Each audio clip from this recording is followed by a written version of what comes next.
이번 강의 주제는 데이터와 정보가 되겠습니다.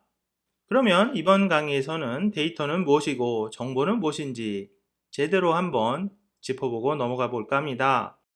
데이터란 용어 자체는 1646년 영국 문헌에 처음으로 등장하고요. 데이터의 어원은 라틴어가 되겠습니다. 그래서 원래는 주어진 것이라는 의미를 가졌고요. 그래서 데이터는 있는 그대로의 객관적인 사실을 나타냅니다. 그리고 정보화 시대에서는 추상적인 개념에서 기술적이고 사실적인 의미로 변화를 겪었고요. 데이터에는 다음과 같은 두 가지 특징이 있습니다. 데이터는 가공되지 않은 객관적인 사실을 나타낸다. 이것은 존재적 특징이 되겠고요. 그리고 두 번째로 데이터는 분석, 예측, 추론 등을 위해서 활용된다. 이것은 당위적 특징이 되겠습니다. 그래서 존재적 특징과 당위적 특징 가끔 시험에 나옵니다. 정확하게 구분을 해주시기 바라고요. 이어서 데이터를 유형별로 구분해 보도록 하겠습니다. 데이터는 크게 질적 데이터 그리고 양적 데이터로 구분할 수가 있어요. 질적 데이터는 정성적 데이터가 되겠고요. 영어로 qualitative 데이터. 양적 데이터는 정량적 데이터, quantitative 데이터가 되겠습니다. 그래서 질적 데이터는 수치로 나타낼 수 없는 이외의 데이터가 되겠어요. 그러니까 문자, 언어, 영상 등과 같은 형태의 데이터가 바로 질적 데이터가 되겠고요. 양적 데이터는 수치로 표현 가능한 데이터, 그러니까 무게, 길이, 높이, 가격 등 수치화 가능한 데이터가 바로 양적 데이터가 되겠습니다. 그리고 구조화 관점에서 데이터를 구분해 볼 수도 있습니다. 정형 데이터, 반정형 데이터, 비정형 데이터 이렇게 세 가지로 구분해 볼 수가 있는데요. 정형 데이터는 정해진 형식이 있는 데이터가 되겠습니다. 그렇기 때문에 연산과 변형이 쉽고요.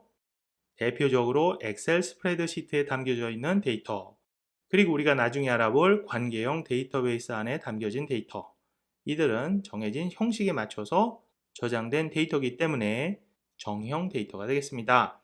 두 번째로 반정형 데이터, 이것은 정형도 아니고 비정형도 아니고 중간에 있죠. 이것은 정해진 형식은 있으나 직접 연산과 변형이 어렵다. 대표적으로 JSON 데이터, XML 형식의 데이터, HTML 데이터, 센서 데이터, 로그 데이터 등이 되겠습니다. 그래서 느슨한 형식은 있어요. 하지만은 연산과 변형이 어려운 그러한 데이터, 반정형 데이터가 되겠고요. 세 번째, 마지막으로 비정형 데이터가 있습니다. 이것은 형식이 전혀 없어요. 느슨한 형식도 없다. 그리고 수집과 관리가 비교적 어렵습니다. 예를 들어서 오디오, 비디오, 문자, 시청 후기 등 이들은 대다수가 질적 데이터에 해당합니다. 이 점 주의해 주시고요. 그리고 데이터는 지식 경영의 핵심 이슈인 암묵 지식과 형식 지식 사이를 이어주는 역할도 합니다. 여기서 암묵 지식이란 무엇이냐?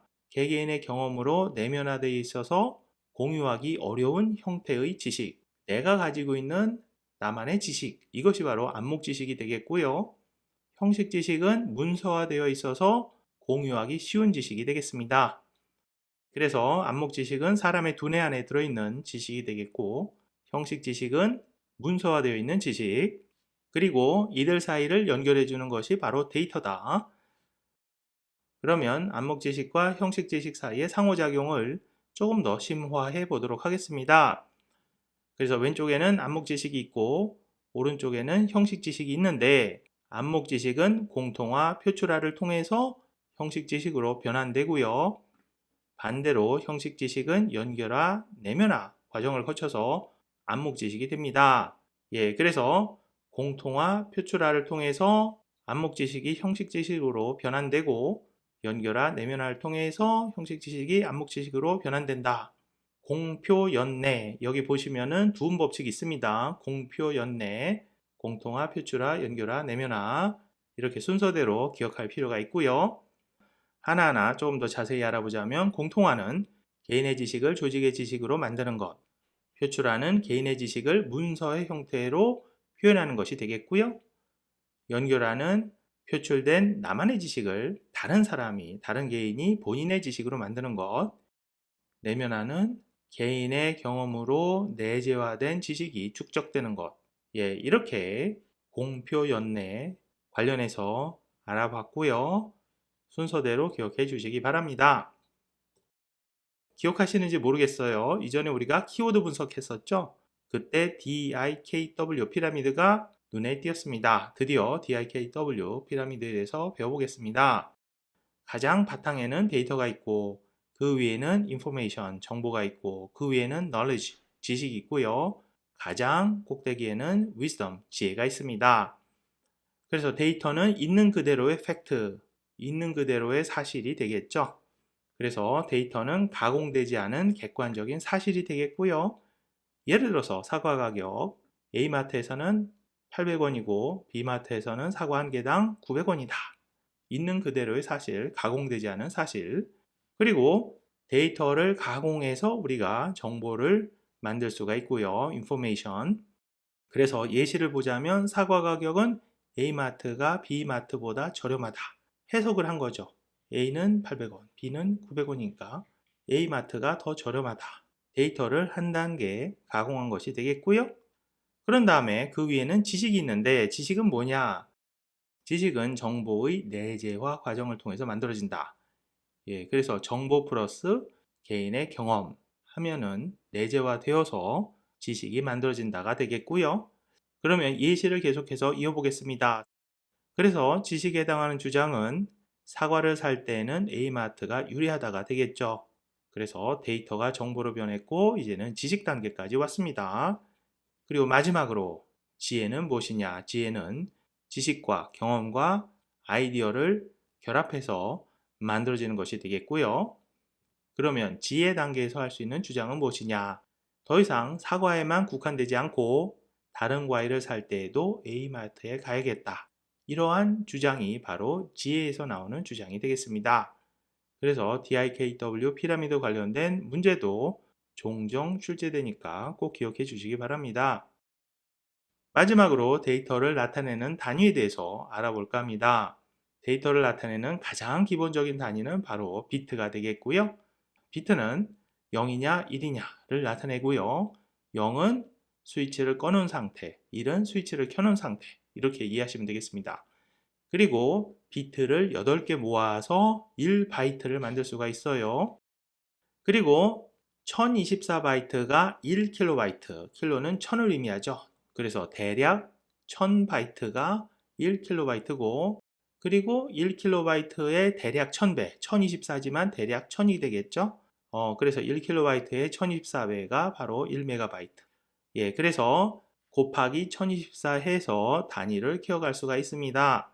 위에서부터 한번 보겠어요. 1바이트, 킬로바이트, 메가바이트, 기가바이트, 테라바이트, 페타바이트, 엑사바이트, 제타바이트, 요타바이트.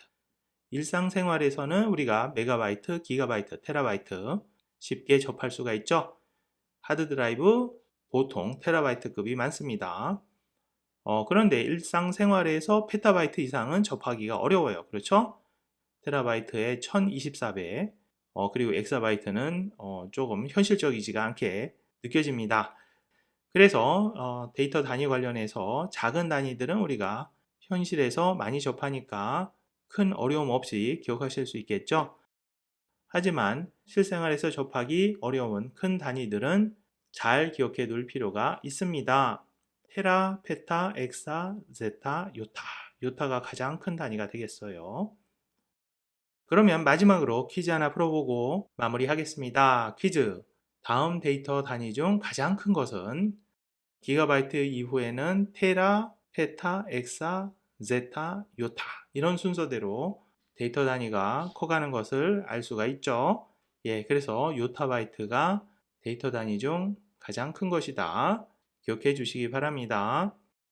예를 들어서 데이터 단위 오름차순으로 제대로 나열한 것을 찾아라. 그런 문제도 출제될 수 있으니 잘 기억해 두시기 바랍니다. 그러면 이번 강의는 여기까지 하고 마무리하겠습니다. 감사합니다.